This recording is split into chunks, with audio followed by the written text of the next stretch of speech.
Guess who has 2 nondescript episodes? Or 2 episodes that no longer exist? Me.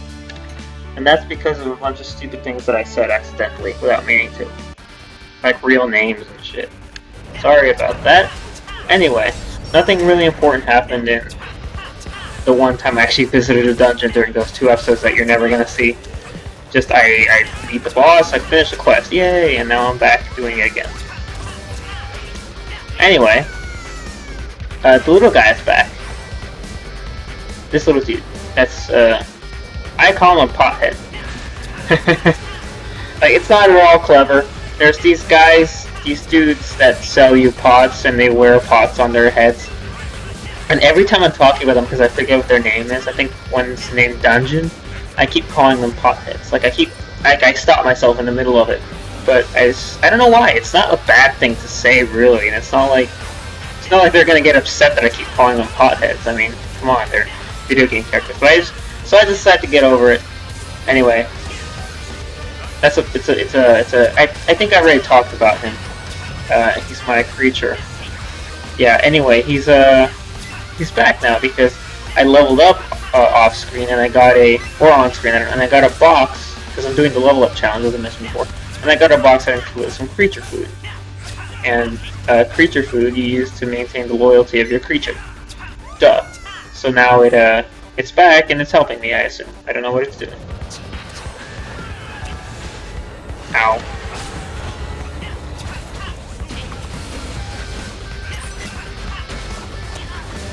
Seriously, these guys suck. Anyway. Oh yeah, and I guess since the other 2 episodes are gone, I should probably explain why there's another person running around. That's Shadowstar. She, as I said at the end of the last episode you saw, does not have classes today, and I'm a fucking moron.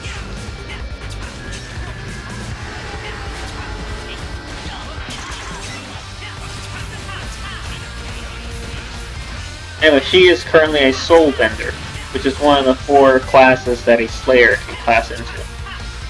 The other 3 being a Blade Master, one specifically built around sword combat, and Asura built around magic and stuff. I think magic attacks. I don't know actually what that one's built. I know that the Soul Bender uses a lot of buffs, like that. See that thing right there? The red thing in the corner? That is Kazan. Standing inside him gives you a strength buff. See? Right here. Got it. A strength buff and an intelligence buff. And the Soul Bender can summon him in addition to a bunch of other ones. I kind of wish I'd taken the Soul Bender instead of a Blade Master, because my Blade Master's kind of boring. Like, he's the first character I created, but I'm passing him with a bunch of other people because I'm not that interested in the Soul Bender. I mean, the Blade Master.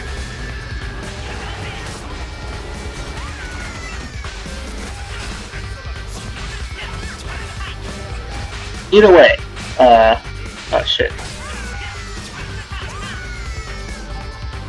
Hey, leveled up again, yay! I want to get him to level 20. My, little creature so he can do some bullshit. They're stuck in the equipment with stuff because I can't equip them with anything right now. They're all, like, tied to level 20. I even have one that's tied to level 25. Brilliant.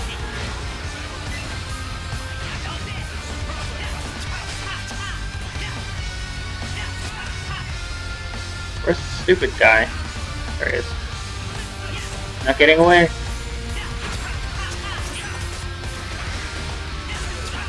And he's dead. Yay! Alright, so I don't remember if I had a topic in my previous... Anyway, I'm glad that the other 2 episodes don't come out, because now I don't have to pause it for 20 minutes while I go get a glass of water that I forgot the first time.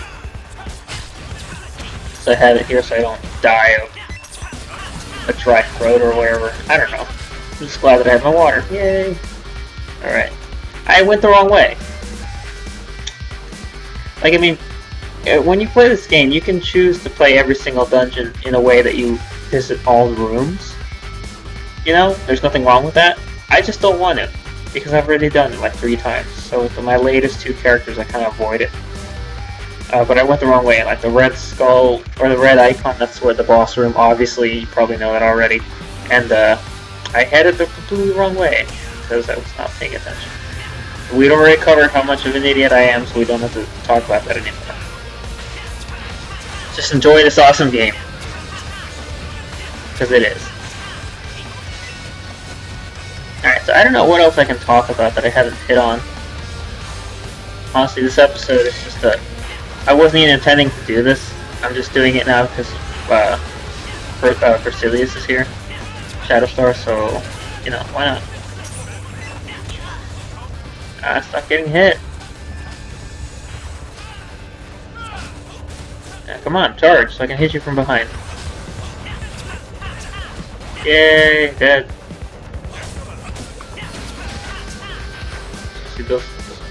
You digress about what?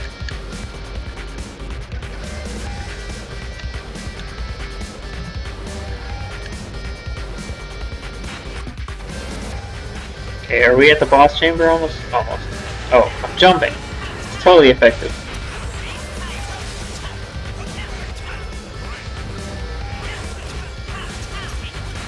Yeah.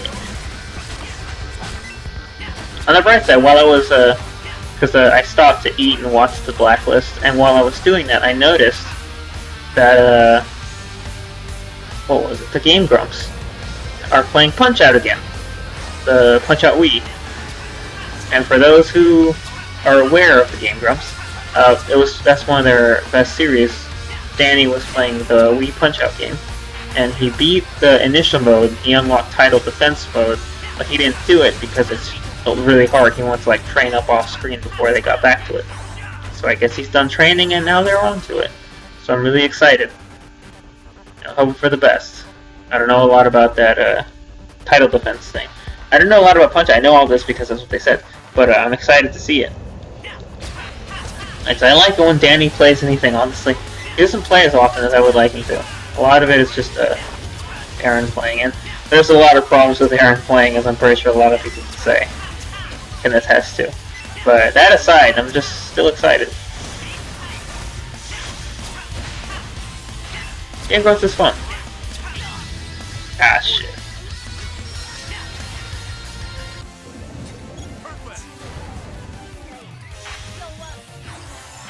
Everybody knows that, right? The Game Grumps is fun. You know, I mean, I know that some people get annoyed over the fact that they suck badly at some games, but...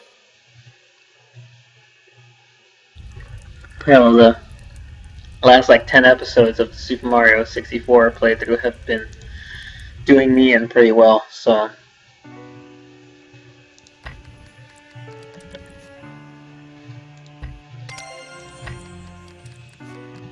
They really want me to keep doing the fucking Chessboard of Despair. I feel like I've had a mission in there like 20 million times.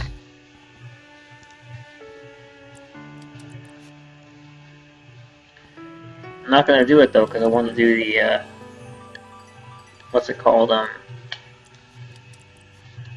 Village of the Confined. Which the Village of the Confined is unique in that it, what's this? And I'll take the other one, I'll keep the other one. The Village of the Confined is a unique mission that you have to rescue people. And the mission ends when you rescue all the people, not when you beat the boss. Which you will beat the boss by the same extent, but you won't fight the boss until you rescue the 3 people. Anyway.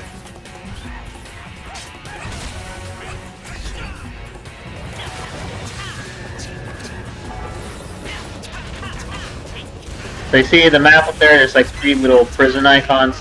That's where the people are that we have to rescue. Of course, there's a mission to clear all the rooms in this dungeon.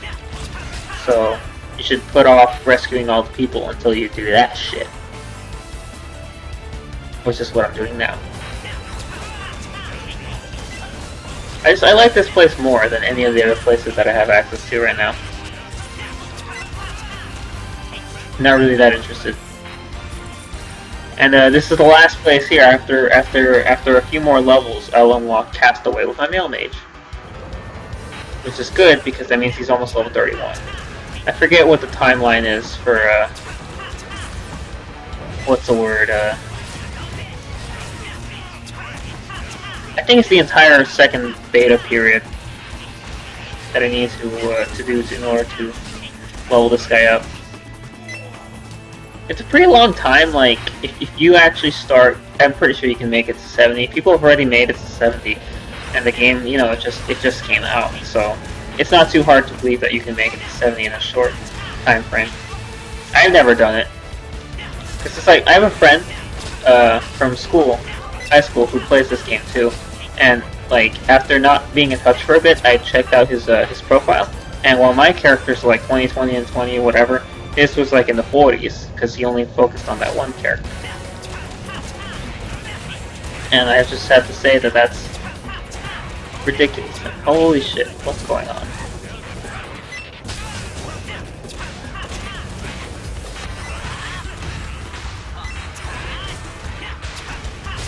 Oh yeah, there's a prison cell. You can see it. That's what we have to do to rescue these people.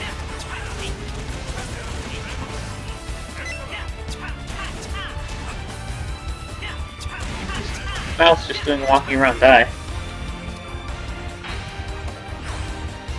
Is everything dead? Cool, let's get out of here then. This is really frustrating.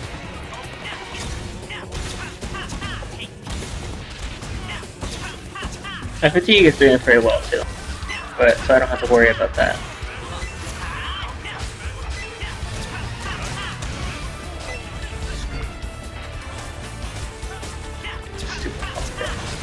Manafungra Bonanza. That's a name, alright.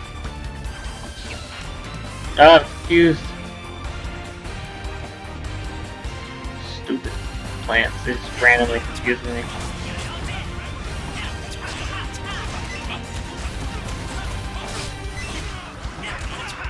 Yeah.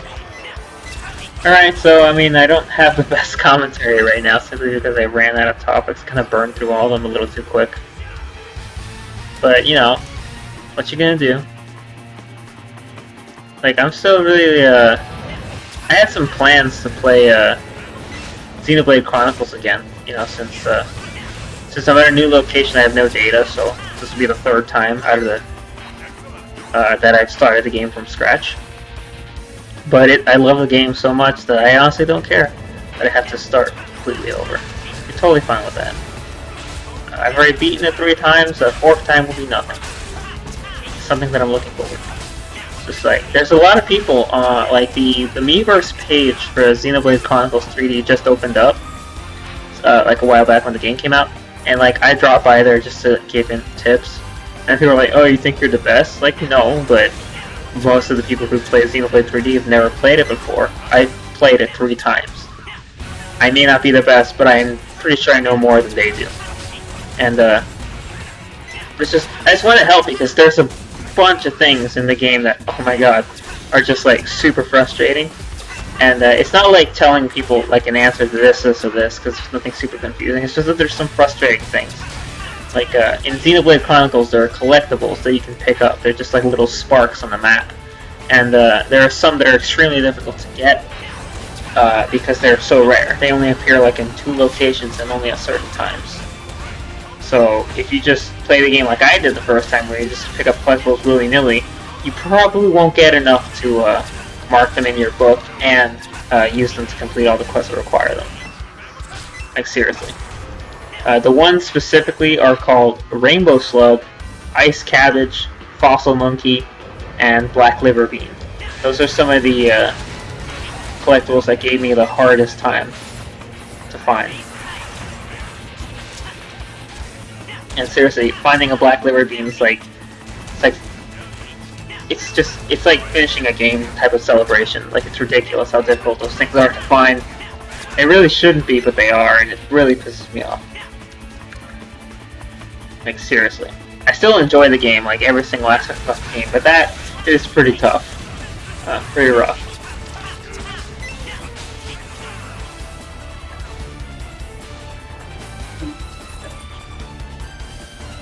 I know that I like all Xenoblade. I mean, not. What was I saying? I would love to play Xenoblade 3D. Like, I don't care that I've already beaten it 3 times on the Wii, but I don't have a new 3DS, and I don't have the money for that shit. I would like to, because it looks awesome. I have just the same standard blue 3DS. I really wish I'd gotten the Fire Emblem 3DS, But of course, by that time I already had my own 3DS, so it's like, should have waited. It's like my older sister, not my oldest sister. My older sister, she has like a special edition of every kind of 3DS because she waits. She has like a Pokemon X and Y 3DS. A red one, I believe. A 3DS XL too. Not fair. What I wouldn't give for that shit. You know, honestly though, really happy with mine. It's not like I hate mine, of course not. Just I wish I had a different one. Sometimes. And then people are like, "Oh, you're so ungrateful." I bought it with my money. All right, I bought that 3DS with my money. I can praise and I can bitch about it as much as I want.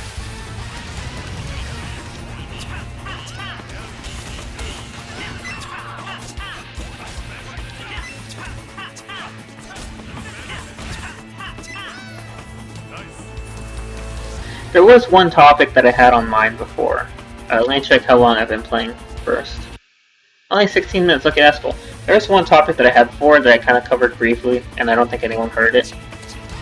But I was talking about how the new Fire Emblem fan base I hate. You know, because like I said this many times before, but Awakening was the best thing to happen to Fire Emblem and the worst thing to happen to Fire Emblem. I know I've said this before, I know this for a fact. I've said it quite a bit actually. But that's because it's absolutely fucking true. Like, what Awakening did for Fire Emblem, I'll never forget. You know, it saved it from cancellation. It's gonna still be around because of Awakening. But in doing so, it attracted a larger fan base, and now Fire Emblem has terrible fans. Like before, it was the only people who play Fire Emblem were the hardcore strategy enthusiasts who actually knew what Fire Emblem was about. They're the ones who played it because it was good. They liked it. It was a great strategy game that they all enjoyed.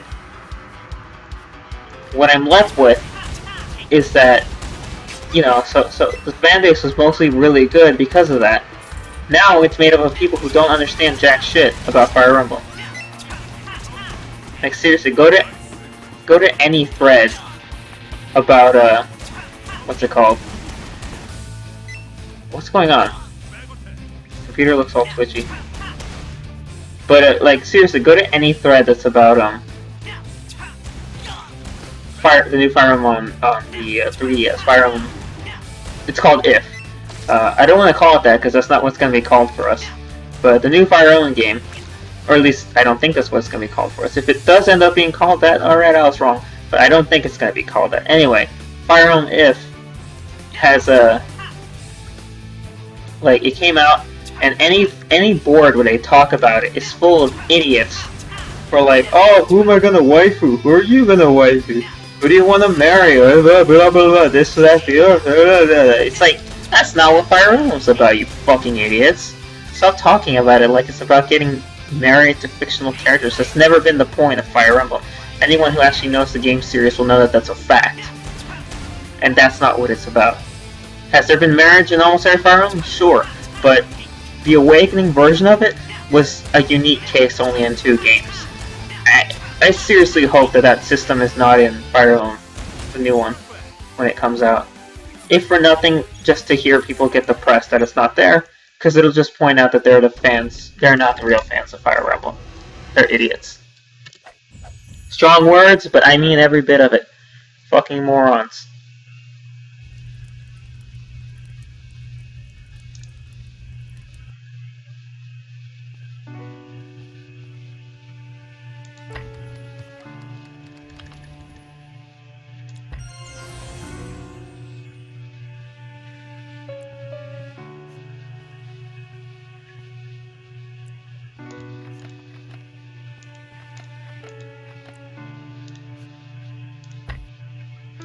What's this?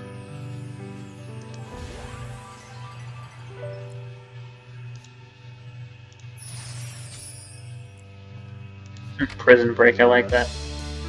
Alright, so I will give a quick talk about another Fire Emblem game that I think a lot of people say, what's the Fire Emblem I should play if I want to get into the series? And I was like, Awakening. And Awakening is a good point, but I'm going to give it an alternative so people can get more into what Fire Emblem actually is, so they can have a better first impression of the series and won't be brainwashed by the people who think Awakening is the best representation of Fire Emblem, because it isn't. If you want to get into Fire Emblem, I highly recommend Sacred Stones on the Game Boy. That should be your jump-on point. It's got a good story. It's got 2 main lords. It has a branching path partway through. It has a map, like an overworld that you can explore. It has places that you can train your characters. It has a bunch of things like that will really help you with getting used to the game. And like, it's the kind of easy, so to speak, that isn't overly easy. Because sure, you can train as much as you want, but there's also the risk that someone will die while you're training, because the battles aren't exactly super easy, the training matches. There's nothing incredibly easy about them. It just depends on what level you are, and of course, if you are stronger than your opponents, they won't give you much EXP, as always in Fire Emblem games. So, Sacred Stones is set in the world of Magville, and you will control the twin lords of Rhaenys, Erica and Ephraim. And the outset of the game, Rhaenys is invaded by a grotto. Sound familiar? It should. It's a very universal Fire Emblem story. And Erica and Ephraim escape, and they have to fight a war against these crazy, the grotto people. And they both go about it doing it different ways. You play the first, 10 chapters of the game as Erica, until you meet up and rejoin with Ephraim. After that, there comes a point in the game where you get to choose if you want to continue playing as Erica, or if you want to switch to Ephraim. The 2 of them are setting out to do different missions, and the missions, and they are harder. Like, Ephraim's are more difficult than Erica's. And so it's a good thing to test yourself on, depending on if you like the character more, you want to play as this one, or if you just have more, or if you just want to keep with an easier story. That's how it goes. So, Erica and Ephraim. The first mission, that they have, or at least the way the game starts, you play as Erica with her retainers, trying to protect her from the crazy grotto people, and you're joining, and you keep meeting new, more characters to help you out, to join your army, as per the usual. And Ephraim is still out there fighting his solo campaign against Grotto. He's that kind of dude. Even though for all intents and purposes Rhaenys lost already, he wants to continue fighting for them. And it's fun, it's a fun game, and it's easy. It's nothing overly complex about it. It's nothing ridiculous. But yeah, eventually, when the game splits, Erica, her job, she wants to go find allies, people to help protect Rhaenys, fight Grotto, or just help rebuild Rhaenys. Whereas Ephraim's goal is to invade Grotto itself and take out the king. And that's where the game splits. And of course, invading Grotto itself is extremely difficult. And yeah, of course, when the mission, when the characters reunite and you have Eric and Ephraim together for the rest of the game, it doesn't ease up at all after that point. But yeah, Sacred Stones, it's fun. The only thing that kind of bugs me about it is it had the old school support system from the older Fire Emblem games, where you could only support in the middle of battle. And it's really, I've never ever gotten used to it. I'm not that good at it. I prefer the Awakening way of supporting, because it's a lot easier to do it. But yeah, the Sacred Stones method of support is also in Path of Radiance, and I believe in Wind Hector's. It's just that the characters are close to each other fighting on the world map, on the map, I mean, they will, and if they're compatible, which is the thing that matters, because not everyone can support with everybody else, they will get a little, invisible relationship boost, and then eventually they'll unlock their C, B, and A support. Of course, because of the way that old supports were, certain characters would marry post-game, there was never any in-game marriages in older Fire Emblem games, like in Sacred Stones. They never married in-game. It's not the point. But if certain characters got to A rank, they would get married after the game ended. When the game ends, like, let's use Erica and Seth. Seth is like the main paladin of the game. But when if they have a support, when the game ends, like, you know the notes, they were in Awakening, they come up, and in other Fire Emblem games, whenever you finish a game, and it says, like, this character, they did this, and this after the war ended. You know, that kind of thing. If the characters had a support when it ends, they'll show a conjoined one for Erica and Seth and tell you, like, what happened after they get married, how did they get married, you know, this, that, the other thing. And that's cool. I like that. But because of that, because of the way that it was set up,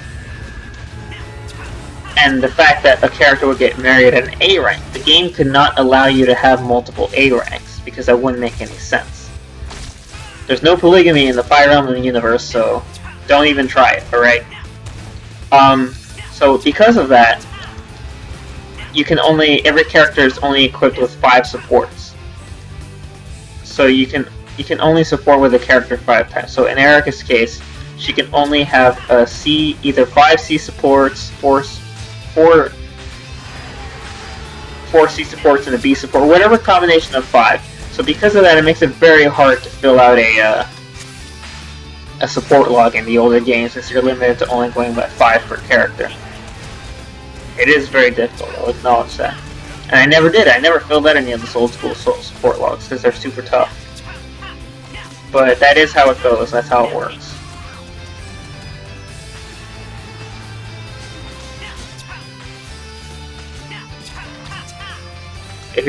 So yeah, I mean, I recommend it.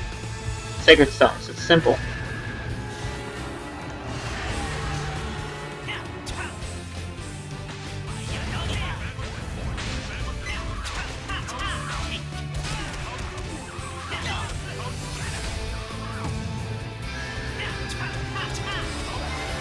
Alright, I think this will mark the end of this part.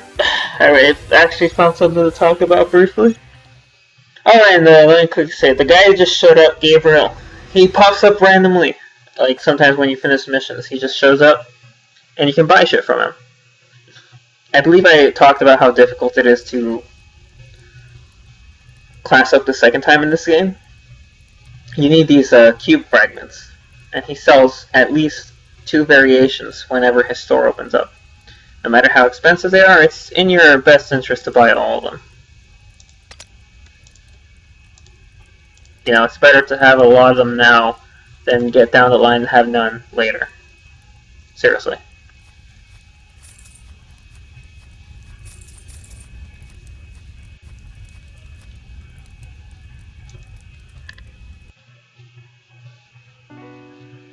Oh, and I unlocked a new area, Castaway Cave, and there, it appears on the map. 흑요정의 도시 언더프. 지하 왕국 펜넨스의 수도인 언더풋은 대전이의 강력한 힘에 의해 지상으로 치솟아올랐다. 개방 정책에 힘입어 아라드의 중심 도시가 된 언더풋은 언뜻 평화로워 보였지만 언더풋 주변을 떠도는 미로 표류동굴에서 사악한 일이 조용히 벌어지고 있었으니 평화에 취해 오만해진 자들에게 충분한 경고가 되었을 것이다. That was an intro movie to the location. Like, full disclosure, that's the first time I ever saw it. You know, they were just added in the most recent update, and when I've been playing with my mage, I've seen them for the first time. But there's Castaway. So now I can go down through here and get there, and it has a whole new line of dungeons, and you can see the level range 27 to 54. I never noticed that it went all the way up to 54. That's kind of ridiculous. I don't have any level 54 people. But yeah, I got it now, so that's cool. Oh, what's this? Clock armor.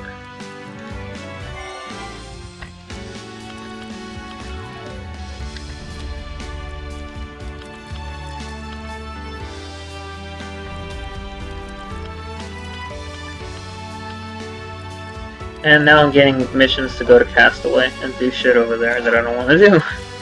But, like this mission right here with Azalea is pretty funny because she asks you, like, to get 20 Old City Legacies, and if you're lucky, you should already have them by the time you get to this point in the game.